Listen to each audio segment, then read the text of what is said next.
you. Forward with you. Over. Ничего не говори. Блядь, не вывернемся, ёпта, блядь. Не вывернемся, блядь. Юрич, не вывернемся, блядь. Идем. Выходим. Здорово. Да я... Есть. Вот до чего доводит алкоголь. На входе ни в коем случае. Да, вообще не пьем в море. Не на входе. В море вообще. 광안대교와 충돌한 선박의 영상인데 하정현 편에 저게 이제 조타실의 음성이 들리는 거죠? 예, 조타실에 지금 그 CCTV 음성이 공개가 됐는데 몇 가지 이제 중요한 부분이 1차 사고가 요트랑 부딪힌 거였었죠. 그렇죠. 1차 사고 관련해서 뭐 선원들이 요트다 박살낸다 이런 식으로 이야기하니까 선장이 지나갈 수 있겠지라고 하면서 무리한 항로를 지시한 거 아니냐. 그다음에 두 번째 부분이 이 요트 사고가 났냐고 이제 이 해경 측에서 문의를 하는데 선장이 아무 말 하지 마라. 허위 진술을 지시한 거 아니냐라는 정황이 여기에 나타난 것이고 그다음에 광양대교랑 부딪히기 직전에 그 항해사가 선장 이거 못 돌린다라고 하니까 선장이 간다. 항해사가 못 돌린다 봐라라고 하니까 선장이 간다. 조타기 잡아라. 말 들어. 그러니까 결국 그러니까 거기가 좁아서 이 큰 배가 돌아나가기 위해서는 전진 후진 이러면서 방향을 틀어서 나가야 되는 건데 이 선장은 한 번에 돌아서 나가라. 그럼 반경이 너무 기니까 항해사는 이렇게 되면 대교랑 부딪힌다라고 하는데도 선장은 아니다. 내 말 들어라. 그냥 한 번에 돌려라라고 하면서 결국 선장의 잘못된 지휘가 이 대교랑 부딪히게 된 원인 아니냐. 이 정황이 녹음으로 드러난 겁니다. 그러니까 선장이 왜 저런 엉뚱한 지시를 했을까? 그게 술 문제, 음주 문제가 있었는데 선장은 사고 난 이후에 먹었다고 했는데 아닌 것 같은 또 정황이 나왔어요. 목소리. 네, 그렇습니다. 일단 목소리, 아까 지금 동영상에도 나왔지만 선원이 말하는 게 있죠. 이런 배를 타고 술은 안 돼, 술을 먹어서는 안 돼라는 말과 또 하나 목격자가 나타났습니다. 목격자가 뭐냐면 이 화물선이 출발하기 전에 이 선원과 선장이 배를 탈 때 이 목격자가 선장의 얼굴이 불구스름하고 술을 먹은 듯한 그런 표정을 지었다라는 목격자도 확보를 했거든요. 그렇기 때문에 이 목격자의 증언과 또 CCTV에서의 이 행동들 이런 거를 봤을 때 당장 아무리 거짓말을 하더라도 이건 뭐 음주 운항이었다라는 것은 빠져나갈 수 없는 상황인 것 같아요. 이제 처벌은 처벌대로 받겠는데 임방글 변호사 이거 광안대교 지금 손상 갔거든요.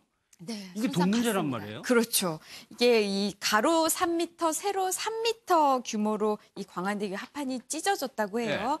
당연히 수리를 해야겠죠. 지금 한 달 동안 정밀 안전 진단을 계획하고 있다고 하고요. 이 정밀 안전 진단에 따라서 어떻게 보수할지 어떻게 보강할지 정해질 거라고 하는데 이 액수가 많게는 그래서 수백억도 나올 수가 있다. 지금 이런 이야기가 나오고 있고요. 그래서 저 지금 해당 선박은 지금 국내 최대 로펌 중 하는 곳을 변호인으로 선임을 했다고 합니다. 알겠습니다. 다음 사건은 저희가 일전에 한번 전해드린 사건이었는데 좀 이상하다 얘기를 했던 사건입니다. 해돋이를 갔다가 아내가 사망한 사건이었거든요. 네, 이거 좀 많이 이상했죠. 이게 작년 연말에 일어난 사건입니다. 이게 여수 금오도에 있는 선착장이었는데요. 이 남편과 아내가 새해 해돋이를 보기 위해서 금오도를 찾았는데 그런데 이 남편이 잠깐 뭐에 부딪혀서 확인하기 위해서 남편이 차량에서 내렸는데 그 차량이 슬슬 미끄러지면서 바다에 빠져서 아내가 사망한 그런 사건이었습니다. 근데 이 남편과 아내는 재혼한 그런 부부인데요. 이게 재혼한 지 3주 만에 일어난 일이에요. 그래서 이제 당시에는 이게 사고냐, 우선 사고로 보도가 됐지만 일각에서는 뭔가 좀 미심쩍다. 이 차량을 이제 꺼내서 이 뭐 주차 상태라든지 뭐 기아 상태라든지 이걸 확인해봐야 된다. 이제 이런 목소리도 있었습니다. 약간 경사가 진지형인데 일단 이상한 거는 주차에다가 기어를 놓은 게 아니고 중립 상태로 꺼내보니까 중립 상태로 가 있었다는 건데. 경찰도 이상한 점을 좀 느끼고 수사를 열심히 한 것 같습니다. 얘기를 좀 한번 직접 들어보겠습니다. 수사를 하는 과정에서 이 사람이 단기간에 거액의 보험을 가입하고 혼인신고 후에 뭐 며칠 만에 수익자를 본인 명으로 변경했던 그 내용이 나와가지고 이 사람이 운전 경력이 약 31년 정도 되는데 이 기어가 중립이고 주차 브레이크는 풀려 있었거든요. 차량에 대해서 누구보다 잘 아는 사람이 그걸 착각했다는 게 말이 안 되고 범행 장소가 경사진 차를 딱 대놓고 거기서 야간에 확인한다고 뒤로 갔다는 게 말이 안 돼가지고 거기에 차관해서 저희들이 집중적으로 수사를 하게 됐습니다. 분명히 위급한 상황이면 뛰어가서 신고를 할 건데 바닷가를 쳐다보면서 걸어가고 가 있는 모습 보면 이해가 안 가는 행동을 많이 했죠. 근데 17억 5천 자기는 바람에서 차가 밀려갔을 뿐이지 그러진 않았다. 근데 거기가 절대 차량이 대놓고 사람이 바깥쪽에서 외력을 행사를 안 하면 차가 밀려가지는 않을 거거든요. 하재근 변호사, 이상한 점이 뭐 한두 가지가 아닌데 아까 운전 미숙이라고 주장을 했었는데 운전을 직업으로 했던 사람이에요, 남편이. 예, 뭐 그렇다고 하고 그 이제 당시에 많은 사람들이 아니 부인이 탄 차가 이렇게 슥 하고 밀려 내려가는데 바로 옆에서 남편이 뭘 했단 말이냐. 처음에 그렇게 의심을 했었는데 그다음에 나온 이야기가 남편은 바로 옆에 있지 않았고 그 뭐 어디 뭐 모텔 숙소를 알아보러 장소를 이탈했었다. 그렇게 당시에는 그렇게 알려졌었는데 요번에 지금 밝혀진 것이 아니다. 자리를 이탈한 게 아니라 옆에서 지켜보고 있었다. 그거 차가 내려가는 자동차가 흘러 내려가는 그것을 경찰이 CCTV로 확인했다라고 하는 것이고 그다음에 이제 그 전에 남편이 자동차에서 내릴 구실을 만들기 위해서 일부러 난간에 살짝 부딪혀가지고 잠깐 차 어떻게 됐는지 보고 오겠다고 그렇게 구실을 만들어서 차에서 내렸다는 거죠. 처음에 알려진 건 그게 아니라 숙소 알아보러 갔다고 알려졌었는데 그게 아니라 일부러 구실을 만들어서 쓱 내린 다음에 자동차가 전혀 이제 그 제동장치가 돼 있지 않은 상태에서 저절로 미끄러지게 했고 그리고 해경이 굉장히 의심스럽다고 생각한 정황이 또 당시에 뒷자리에 유리창이 한 7cm가 밑으로 내려와 있었다는 거예요. 물이 열려 있었다는 거예요, 유리가. 근데 이게 여름이나 봄, 가을 같으면야 바람 쐬려고 그랬을 수도 있겠지만 12월 31일인데 한겨울인데 유리창 열어놓고 있지 않잖아요. 그러니까 이것은 차를 바다에 빠뜨리고 바닷물이 빨리 들어오게 만들려고 일부러 물을 열어놓은 것이 아니냐. 그런 정황을 딱 잡고 해경이 계속 추적을 한 겁니다. 그러니까 의심스러운 게 한두 가지가 아니었고 아까 잠시 전에 보셨던 CCTV도 결정적이었던 것 같은데 그러니까 남편은 아주 치밀하게 계획을 세운 살인이라는 그렇죠. 거예요. 그러니까 결과적으로 얘기했을 때 이 결혼도 사실은 보험금을 노린 결혼이었다. 왜냐하면 결혼한 지 3주 만이고 결혼하기 전에 이미 보험을 들었고 결혼하자마자 일주일이 지나자 바로 그 수익 명의를 자신으로 돌려놨다. 그렇다면 철저하게 이 여성에게 접근하고 교제하고 결혼하고 이 모든 것들이 사실은 보험금을 노린 그런 살인을 처음부터 계획했던 그런 살인범이었다라고 우리가 볼 수가 있는 거죠. 그러니까는 이중재 변호사님 그 보험금이 한 17억 원 정도인데 목적이 그러니까 결국에는 이 돈이지 않냐는 겁니다. 지금 그렇게 볼 수밖에 없는 것 같아요. 지금까지 나타난 정황상 17억 뭐 정확히는 5천만 원인 것 같은데 원래 저 보험의 수익자는 그 사망한 자기 부인 명의였는데 그 이후에 이 혐의자가 자기 명의로 수익자도 돌렸다는 거예요. 그러니까 돈을 자기가 받는 거죠. 그래서 제가 볼 때는 지금 뭐 이렇게 운전에 익숙한 사람이 기어도 중립으로 해놓고 그다음에 우리 차 보면 이렇게 발로 밟아서 이렇게 브레이크 임시로 해놓는 거 있지 않습니까? 그것도 지금 풀어놨다는 얘기인데 그런 부분이 도저히 이해가 안 가고 제가 볼 때는 좀 무모한 것 같아요. 사람이 죽으면은 경찰이든 검찰이든 제일 먼저 보는 게 이게 자연사인지 아니면 타살 의심이 있는지 확인하기 위해서 제일 먼저 보는 게 보험 가입 여부예요. 그런데 지금 이 사람은 평생 같이 살아온 부부도 아니고 갑자기 재혼하면서 그 전에 뭐 보험 들어놓고 지금 이런 일이 벌어졌는데 뭐 유무죄를 지금 뭐 단정할 수는 없겠습니다만 만약 전 지금 남편이 범인이라면 참 제가 볼 때는 너무나도 무모한 사람이다. 이렇게 생각을 합니다. 그런데 아직까지도 범행을 부인하고 있다고 합니다. 다음 내용은요. 임방걸 변호사님. 성폭행범으로 남편이 징역까지 살았는데 아내가 억울하다는 얘기예요. 네, 맞습니다. 이제 아내가 또 이 청와대 이 게시판에 글을 올렸는데요. 남편이 성폭행 혐의로 11개월 옥살이를 했는데 그 피해자는 지적 장애인인데 한 번도 사실 만난 적이 없는 지적 장애인이다. 그런데 이 지적 장애인의 악마라는 표현을 썼어요. 악마 고모와 악마 고모부.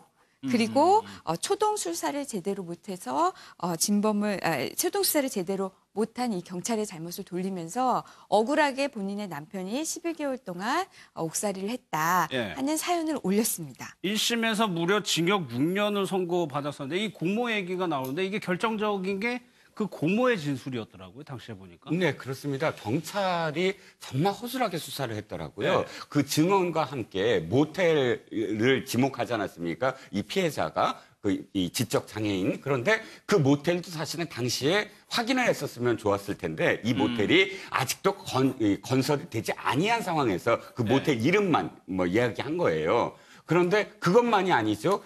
예를 들어서 차 안에서도 그러니까 지금 이 A 씨, 이 남성의 A 씨의 차를 지금 진술하는데 차의 그 형태도 전혀 다르게 진술했다는 거예요. 그러니까 뒤돌아보면은 이 지적 장애 2급을 받은 B 씨의 진술이 굉장히 허술했고 마지막으로 모텔에 그 CCTV가 있었느냐 없었느냐를 갖고 만약 CCTV에 없었다고 확인만 했더라도 이 혐의에서 벗어날 수 있는데 직접 가서 CCTV를 확인을 하지 않고 전화로 CCTV 내용이 얼만큼 있다가 지워지느냐 이것만 전화로 문의하고 일주일이라는 대답 듣자마자 그럼 지워졌겠네 하고 확인도 안 했다는 거예요. 그런데 이렇게 모든 그 허술한 이 상황 속에서도 고모의 진술을 받아들이고 이 지적 장애의 수준이 6살 정도의 지능이니까 좀 일관되지 아니한 진술도 있을 수 있다라고 그냥 받아들이고 재판부도 그걸 그대로 받아들이고 한 이 모든 상황이 사실 억울한 정말 피해자를 낳게 만듭니다. 그렇죠.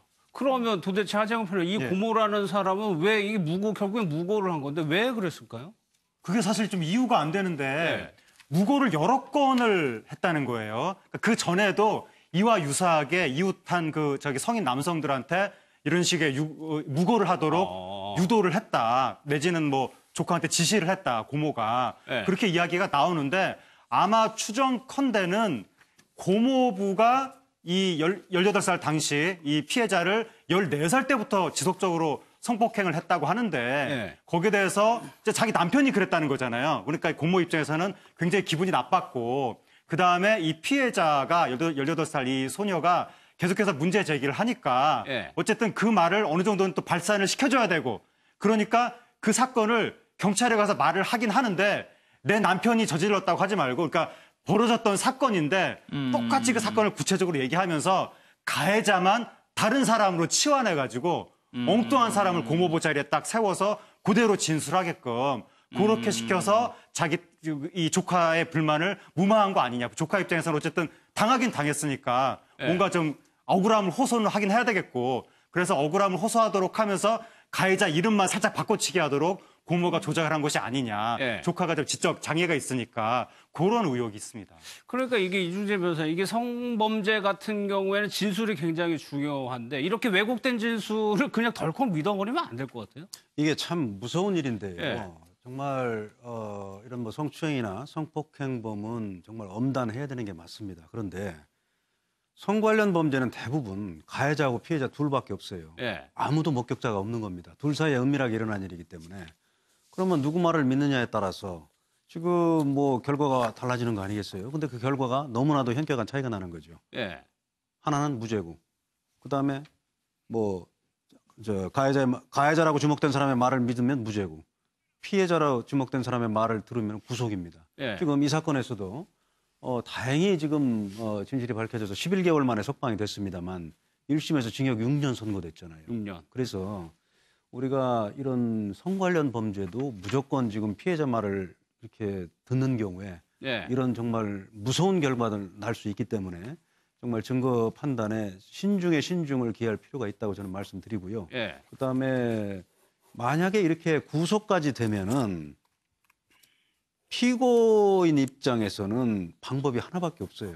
그냥 자기가 안 한 것도 했다고 하고 피해자하고 어떻게 하든지 간에 그냥 경제적으로 돈 같은 거 지급하고 합의하는 수밖에 없습니다. 그래서 실제로 저도 뭐 변호사도 하고 검사도 하면서 오랜 세월 이런 사건을 다뤄봤습니다만은 저도 지금은 자신이 없어요. 제가 처리한 사건이 과연 맞게 처리한 건지. 정말 뭐 누가 알겠어요. 그런데 그렇기 때문에 제가 볼 때는 선거 관련 사건도 우리 형사소송법의 기본 원칙으로 돌아가야 된다. 그러니까 합리적인 의심의 여지가 없을 정도로 검찰에서 증명을 하지 않는 한 무죄를 선고하는 게 바로 이런 사례 때문에 그렇다. 이렇게 말씀을 드립니다. 알겠습니다.